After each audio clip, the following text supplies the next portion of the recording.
हम जिस दुनिया में रहते हैं वहाँ वक्त खुदा नहीं है, वहाँ रफ्तार खुदा है। सुबह की पहली चाय से लेकर रात के आखिरी ईमेल तक हम सिर्फ दौड़ रहे हैं। हम दौड़ रहे हैं क्योंकि हमें डराया गया है कि अगर हम रुके तो दुनिया हमें कुचलकर आगे निकल जाएगी। मैं भी इसी दौड़ का एक हिस्सा था। नमस्ते, मेरा नाम आर्यन है। मेरे पास दुनिया की सबसे महंगी घड़ी थी, पर उसे देखने का समय कभी नहीं था। जब शहर का शोर मेरे कानों के पर्दों को फाड़ने लगा तो मैं भाग निकला। बिना किसी प्लान के, बिना किसी नक्शे के। मैं पहुंचा कसोल। पार्वती नदी का वो शोर जो शहर के ट्रैफिक से भी तेज था, पर उसमें एक अजीब सी शांति थी। मैं एक पुराने लकड़ी के कैफे में दाखिल हुआ। हवा में ताज़ा बनी चाय की सोंधी खुशबू घुली हुई थी। मैं वहां भी अपना लैपटॉप खोलकर बैठ गया। मेरी उंगलियां कीबोर्ड पर ऐसे चल रही थीं, जैसे मेरा वजूद इसी प्लास्टिक के डिब्बे पर टिका हो। मैं वहां होकर भी वहां नहीं था। तभी मेरी नजर उस पर पड़ी। वो कैफे के सबसे अंधेरे कोने में बैठी थी, जहां से बाहर बहती नदी का नीला पानी साफ दिखता था। उसका नाम माया था, एक स्थानीय पहाड़ी लड़की जिसकी आंखों में पहाड़ों जैसी गहराई थी। वो कुछ नहीं कर रही थी, न फोन, न किताब, न कोई काम। वो बस वहां थी। मेरी स्मार्ट वॉच पर एक नोटिफिकेशन चमका, डेडलाइन इन 10 मिनट्स। मैं चिढ़ गया। इंटरनेट का सिग्नल बार बार आ जा रहा था।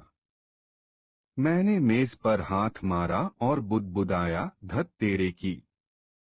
यहाँ वक्त की कोई कीमत ही नहीं है। तभी एक नरम आवाज आई।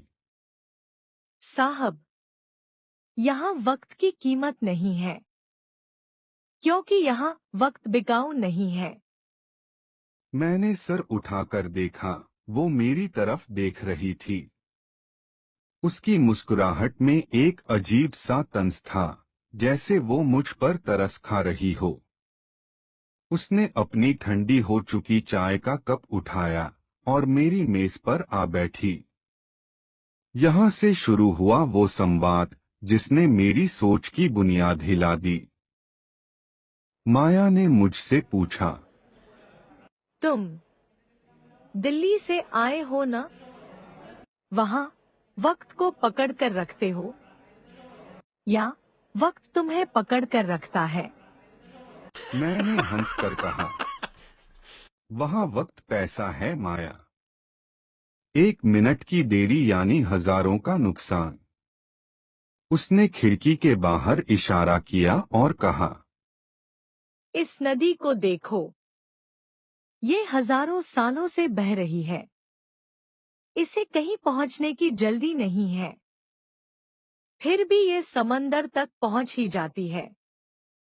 तुम इंसान अपनी घड़ियों में वक्त को कैद करना चाहते हो, पर सच तो ये है कि वक्त तुम्हें धीरे धीरे निगल रहा है। मैंने तर्क दिया, अगर हम तेज नहीं चलेंगे तो पीछे छूट जाएंगे।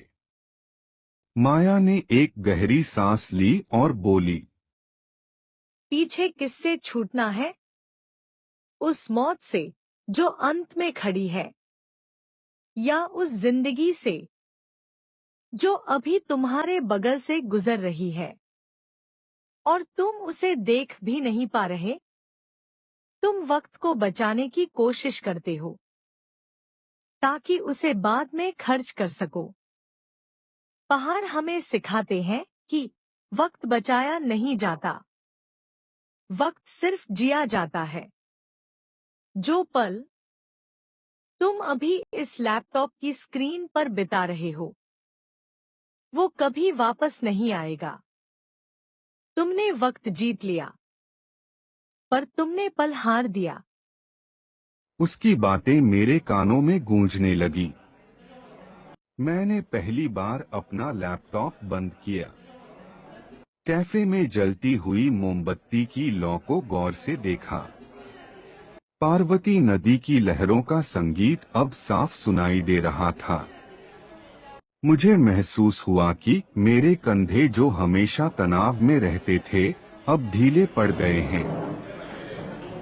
माया ने मुझे एक पुराना सिक्का दिया और कहा, ये लो, ये वो समय है जो तुमने आज यहाँ खरीदा है। इसकी कोई एक्सपायरी डेट नहीं है। शाम ढल रही थी। आसमान का रंग गुलाबी से गहरा नीला हो रहा था।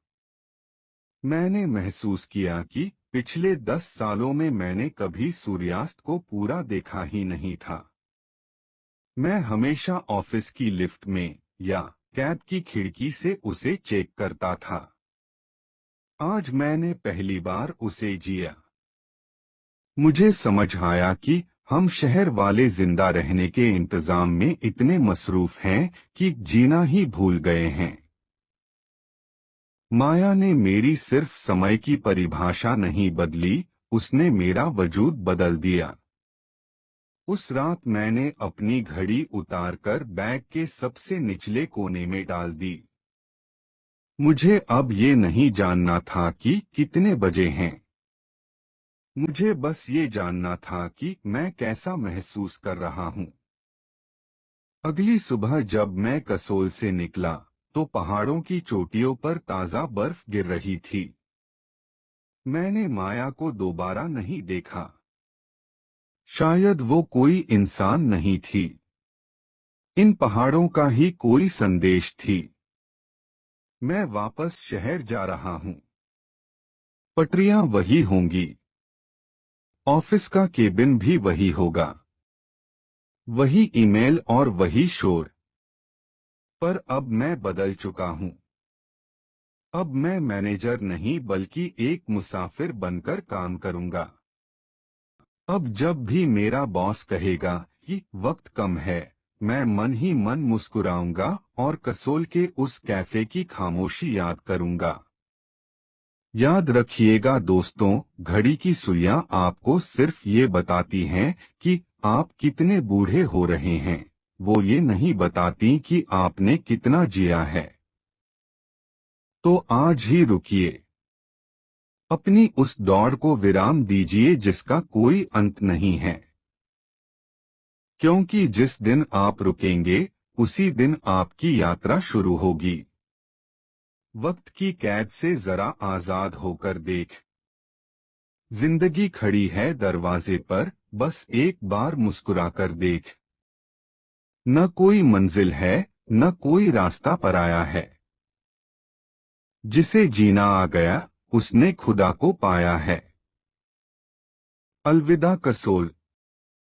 शुक्रिया मुझे मेरा समय लौटाने के लिए। अगर आपको भी लगता है कि आपकी जिंदगी एक रेस बन गई है, तो कमेंट में लिखें ठहरा। इस वीडियो को उस शख्स को भेजें जो काम के बोझ तले दबा हुआ है। ऐसी ही रूहानी कहानियों के लिए सब्सक्राइब करें और हमारे सफर का हिस्सा बनें।